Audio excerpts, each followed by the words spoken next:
नमस्कार दोस्तों। हाल ही में नेपाल ने यह फैसला किया है कि वह 100 की नोट पर भारतीय क्षेत्रों को दर्शाएगा। बात ये ऐसी है कि 2020 में नेपाल ने एक विवादित नक्शा पेश किया था भारत के सामने, जिसमें उसने भारत के 3 क्षेत्रों को अपने क्षेत्र में दिखाया है। एक लिपुलेख, एक लिम्पियाधुरा, एक काला पानी। इन 3 क्षेत्रों को नेपाल दावा कर रहा है कि ये मेरा है, और अभी उसी नक्शे को उसने 100 की नोट पर छापने का निर्णय लिया है, जिस पर एक चर्चा का विषय बना हुआ है।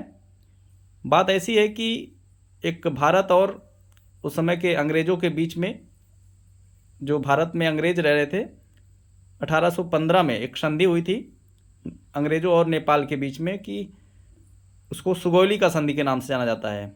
उसमें यह प्रस्ताव रखा गया था कि एक काली नदी बहती है। काली नदी का जो पूर्वी क्षेत्र है वो नेपाल का भाग है, और जो काली नदी के पश्चिम का क्षेत्र है वो भारत का हिस्सा है।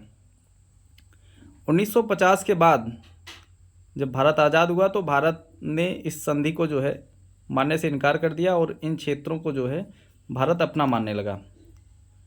2020 में नेपाल ने इस पे दावा किया और उसका नक्शा खुद से उसने बनाया, और भारत उस पर बहुत सारे रोड भी बनाए हैं जो कैलाश मानसरोवर लिपुलेख होकर के जाते हैं।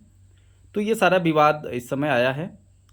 तो नेपाल के लिए बस एक ही बात कहूँगा कि छूकर हमसे कहीं खाक मत हो जाना, छूकर हमसे कहीं खाक मत हो जाना, ज़िंदगी का हादसा दर्दनाक मत हो जाना, विरोधियों ज़रा सोच समझ कर टकराना हमसे, विरोधियों ज़रा सोच समझ के टकराना हमसे, हमारे हौसले के बारूद का शिकार मत हो जाना।